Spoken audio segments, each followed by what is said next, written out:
Hello and welcome to the show. On the program tonight, the Thorpe Recovery Centre is looking for a funding boost and they're bringing in a pretty big name to do it. But first, you voted him in and now he's here to take the chair. After a wild election ride, Leon Benoit is beaming ear to ear. We're going to talk to him right now on Around the Region. Later in the show, all the election results. We're going to break down the races in all 4 of our ridings coming up. Welcome to the show. Here with me in studio now for another 4 years is Mr. Leon Benoit. Thanks so much for coming in. Newly elected MP for the Vegreville-Wainwright riding. 79.69% of the vote, almost 80%. 77% was last year. I don't know this for sure, Mr. Benoit, but I'm going to go ahead and say that that's probably one of the highest percentages in the country. How do you do it? Well, I mean, we're just in a conservative area, have a lot of good volunteers, and people here are very loyal. I think you have to do something really wrong to lose support. So it has happened before, though, and I never take that for granted. But it is a good conservative area, and you know, I really appreciate the support. I am honored to have a 7th mandate. Now, Vegreville-Wainwright is a very humongous riding. Were you able to get to most of the towns in and side of it? To everyone, and all of them, most of them more than once, and some several times, of course.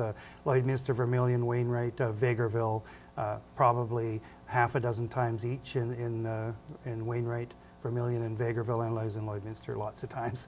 Yeah, but you have to be here a lot more to be seen. It's a little tougher than in the smaller communities. Do you think that's an advantage against your opponents usually then?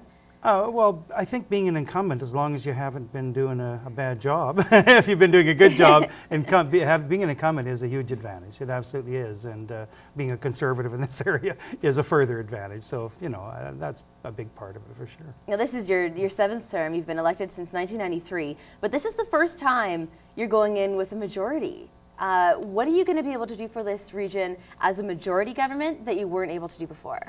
Well, we're going to be able to move a lot of legislation through quicker, which is really important. Now, it's still democracy. Parliament still has to take its time, but there are some things like getting rid of a long gun registry, which we can do quite quickly. The first order of business, of course, will be to pass the budget that we tabled in February or March and simply didn't have an opportunity to pass. That'll be first on the agenda. The Prime Minister has said that, and I expect we'll do that fairly quickly.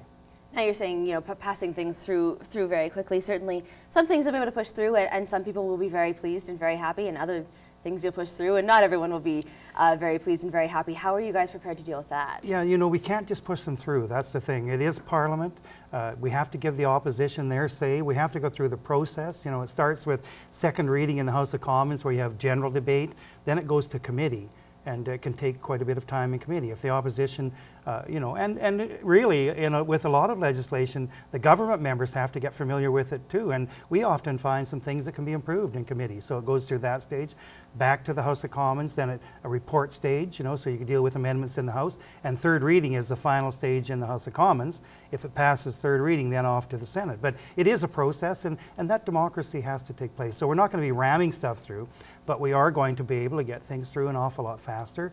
If there is, you know, out-and-out disruption and you know, deliberate delay for no good reason by opposition, we can deal with that a little bit better, that's all. Let's talk about the opposition a little bit. This is also the first time in history, I guess, that the NDP is the official opposition. How do you think that you're going to be able to work with the NDP? You know, I trust being in the official opposition, I trust they will you know, be a little bit more responsible than they were as the third party. Because quite frankly, they were the reason primarily that Parliament wasn't working as well as it could. They were against everything, not just some things, everything. They held things up in committee. They called so many people crooks, I can't even name them all, where it's just over the top kind of rhetoric. So they're going to have to become more responsible, and I think they will. So I'm not uncomfortable having the NDP in opposition. I think it's a good thing. It's honest. We have a socialist party that calls itself a socialist party in opposition, so that's clear to the public. Do you think that's going to be tougher, though? I mean, certainly the Liberals are closer to the Conservatives than the NDP are closer to the Conservatives. Do you think it's going to be a lot more arguing in the House? I actually don't think there is a lot of difference between the Liberal and the NDP, and I think that's part of the reason the Liberals kind of faded away. They forgot who they used to be. So you know, they will have to decide their future, decide what they want to do. But the NDP are socialists. They will be the official opposition. They'll get most of the time.